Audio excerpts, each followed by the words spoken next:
Değerli izləyicilərimiz, hər vaxt seyir olsun. Ekrana yaxın əyləşin.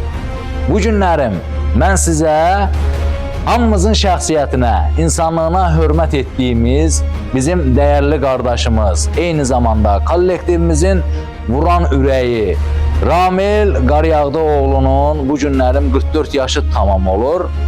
Bu münasibəti ilə biz kollektivimiz adından, eyni zamanda bizim dəyərli dostlarımız adından Ramil bəyi 44 yaş münasibəti ilə səmimi qəlbdən təbrik edirik.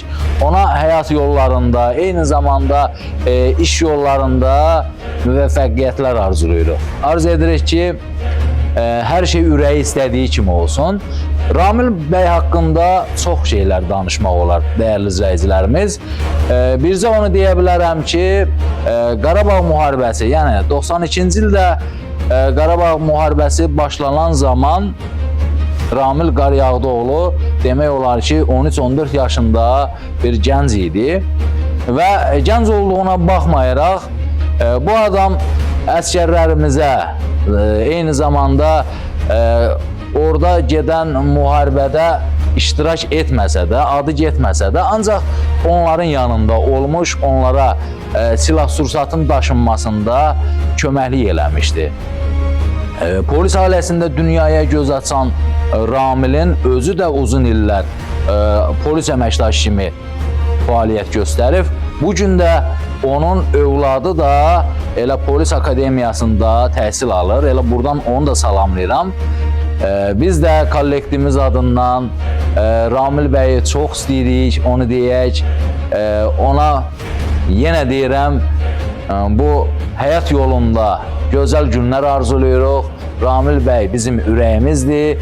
Nəzərinizə çatdırım ki, məhz bu videonu çəkməkdə bizim məqsədimiz bir balaca da olsa Ramil bəyin təbrikinə şərik olmaq idi.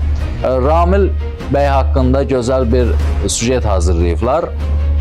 Gəlin Zəhra xanımın hazırladığı sujetə birlikdə baxaq.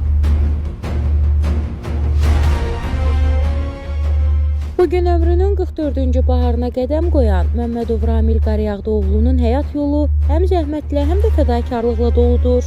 1981-ci ilin 28 sentyabrında Ağdam rayonunun Evoğlu kəndində dünyaya göz açan Ramil bəy gənclik illərindən cəsarəti və vətənpərvərliyi ilə seçilib. Daha 14 yaşında olarkən döyüş meydanlarında igidlik göstərməsi onun gücü ürəkli və torpağına bağlı bir insan olduğunun sübutudur. Keçmiş polis işçisi kimi dövlət qulluğunda xidmət edən, 2009-cu ildən etibarən mətbuat sahəsində peşəkarlığı ilə tanınan Ramil bəy müxtəlif qəzetlərdə redaktor və baş redaktor kimi fəaliyyət göstərib. Hazırda Kanal 21-in inzibati məsələlər üzrə müavini olaraq çalışır və jurnalistika sahəsindəki təcrübəsini bu platformada da uğurla davam etdirir. Onun qələminə məxsus 4200-dən artıq məqalə ictimaiyyət tərəfindən maraqlı oxunub. Qızıl Qələm mükafatı da onun əməyinin və yaradıcılıq bacarığının ən parlaq təsdiqidir. Amma onu digərlərindən fərqləndirən təkcə mükafatlar deyil, əslində onun vətən sevgisi, ədalətə bağlılığı və insanlara olan səmimiyyəti onu dəyərli bir şəxsiyyət kimi tanıdır. Ramil bəy həm peşəkar, həm də insan kimi hər kəsin hörmətini qazanıb. Bugün onun 44 yaşı tamam olur və biz ona möhkəm can sağlığı, uzun ömür, qələminin daim iti, yolunun daim işıqlı olmasını arzulayırıq. Vətənini sevən, qələmi ilə həqiqətləri yazan, mərdliyi ilə örnək olan Ramil bəy, doğum gününüz mübarək olsun. Bax belə dəyərli izləyicilərimiz. Gördünüz. Ramil bəy, bizim ürəyimiz, Allah səni var eləsin gözəl qardaş. Sən bizim üçün dəyərli bir qardaşsan. Kollektivimiz arasında gözəl nüfuza sahib olan bir şəxssən. Mən səni təbrik edirəm, bir daha kollektivimiz adından təbrik edirəm. Allah səni var eləsin. İnşallah özündən müğayət ol. Bir daha təbrik edirik. Allah dövlətimizi, millətimizi, xalqımızı hər zaman var eləsin. Bayrağımız həmişə zirvələrdə olsun. Allah şəhidlərimizə rəhmət eləsin, qazilərimizə uzun ömür, can sağlığı versin. Və bax belə, Allah əmanət olun, özünüzdən müğayət olun. Sağ olun.